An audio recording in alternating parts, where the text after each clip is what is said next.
Good morning, नमस्कार। मैं doctor विजेता आज आपके लिए ऐसा टॉपिक लेके आई हूँ जो भारतीय महिलाओं में जानना बहुत ज़रूरी है, लेकिन हम जानते बहुत कम हैं। जी हाँ, मैं डायस्टेसिस रेक्टाई के बारे में बात। इंस्टाग्राम में बहुत बातें हो रही हैं इसके बारे में और बहुत सारी स्टर्नस एक्सरसाइज उसके बारे में बताई जा रही है, जो कि बिल्कुल पूरी तरह गलत है।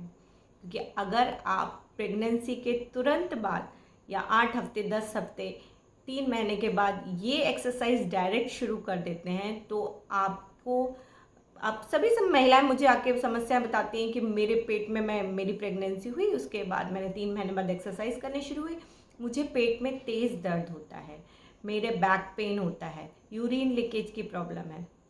तो ये सारी समस्याएं क्यों होती हैं? ये सारी समस्याओं का एक बेसिक कारण है कि हमारी पेल्विक की जो कोर मसल्स हैं वो मजबूत नहीं है।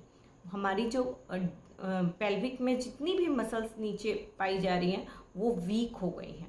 अच्छा, इसका एक सबसे बड़ा एक कारण है डायस्टेसिस रेक्टाई, आरएडी जिसको कहते हैं, या एब्स गैप भी कहते हैं। अब ये क्या होता है? होता क्या है कि जो हमारी एब्डोमिनल की ये मसल्स होती है, आपने सिक्स पैक्स एप का फोटो देखा होगा या किसी के होते हैं तो देखा होगा कि उसमें ऐसे 3 मसल्स दिखाई देते हैं और बीच में एक लाइन दिखाई देती है।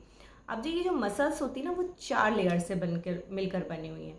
इसमें सबसे बाहर की जो लेयर है वो है रेक्टस एब्डोमिनल।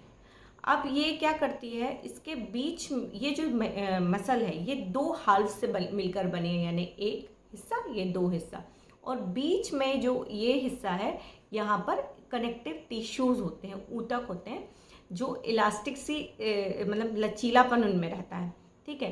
अब ये जो कनेक्टिव टिश्यू होते हैं इनको कहते हैं लीनिया एल्बा। क्या कहते हैं? Linnaea Elba.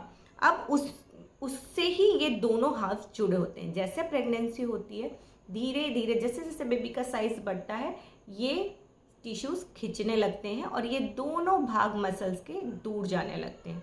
जैसे प्रेगनेंसी ख़त्म होती है ये वापस अपनी जगह पे आते हैं 8 हफ्तों के अंदर, लेकिन ज़रूरी नहीं है कि ये पूरी तरह वापस आ जाएं। ये कुछ हद तक गैप रह जाता है, क्योंकि ये लचीलापन जो है ना, खींचने, आप किसी रबर को खींचेंगे उसके बाद उसको वापस छोड़ेंगे तो कभी कभी ये होता है ना, खिंची हुई रहती है, वो पूरी तरह से वापस अपनी स्थिति में नहीं आती है। 10%, 20%, 30% हर इसमें अलग अलग रहता है। अब उसको कैसे पता लगाएंगे कि हमें है या नहीं है? सबसे पहले तो आप अपने लेट जाइए, दोनों पैरों को बेंड कीजिए और यहाँ पर आप अपना नेवल के ऊपर 3 उंगलियाँ जब आप रखेंगे ना, तो यहाँ पर एक आपको गैप समझ में आएगा, तो आपको समझ में आएगा कि कितना % आपको है।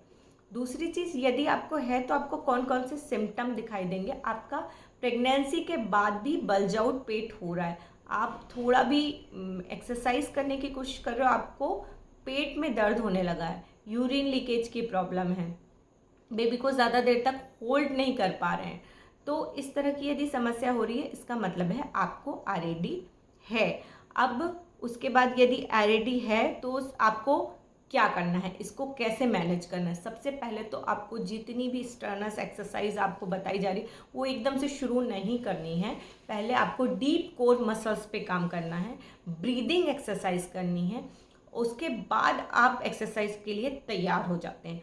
आप जैसे टॉयलेट में बैठते हैं तो यदि आपको कॉन्स्टिपेशन है, वैसे तो आप कॉन्स्टिपेशन अवॉइड कीजिए, खूब सारा फाइबर खाइए, फिर भी है तो भी आप स्ट्रेन मत लगाइए। आप सोकर उठते हैं, एक करवट पे लेके धीरे से दूसरे हाथ को टेक कर फिर उठिए। किसी भी प्रकार की भारी चीज़ जो आपके बेबी से ज़्यादा वेट की हो, आपको बेंड करके डायरेक्ट नहीं उठाना है, आपको हैवी चीज़ें लिफ्ट नहीं करनी है। उसके अलावा सिटअप्स, क्रंचेस, इस तरह की जो एक्सरसाइज है वो एकदम से शुरू नहीं करना है। पहले अपनी डीप कोर मसल्स को स्ट्रेंथ करने के लिए ब्रीदिंग एक्सरसाइज करनी है। उसके बाद यदि कोई लोग, कुछ महिलाएं होती हैं जिनको लगता है कि हम बेल्ट का सपोर्ट लगाते हैं तो उनको ठीक लगता है, तो ठीक है, आप आपके फिजियोथेरेपी या गायनिकोलॉजिस्ट कहते हैं तो आप वो बेल्ट लगाइए, लेकिन कुछ हद तक वो भी किसी कामों को करने के लिए आपको सपोर्ट के लिए ही लगाया जाता है। उसके अलावा यदि आपको कफ होता है, खांसी आती है, तो अपनी पेल्विक मसल्स को ऐसे स्क्वीज करने के बाद खांसना है आपको, ताकि इस मसल्स पे जोर नहीं पड़े। इस तरह से डाइट आपको अच्छी रखनी है, फाइबर, ग्रीन वेजीज, बहुत सारा पानी पीना है। और जब हम इन मसल्स को मजबूत कर लेंगे उसके बाद फिर हम अपनी नॉर्मल एक्सरसाइज शुरू कर सकते हैं। तो इसके अलावा जितनी भी एक्सरसाइज है उसका भी मैं फ़ोटो लगाने की कोशिश करूँगी, और आप भी सर्च कर सकते हैं कि पेल्विक फ्लोर एक्सरसाइज क्या होती हैं, डीप कोर मसल्स को कैसे स्ट्रेंथ कर सकते हैं। ये सारी एक्सरसाइज आप सर्च करके आप खुद भी ये एक्सरसाइज कर सकते हैं। थैंक यू, धन्यवाद, जय हिंद, जय भारत।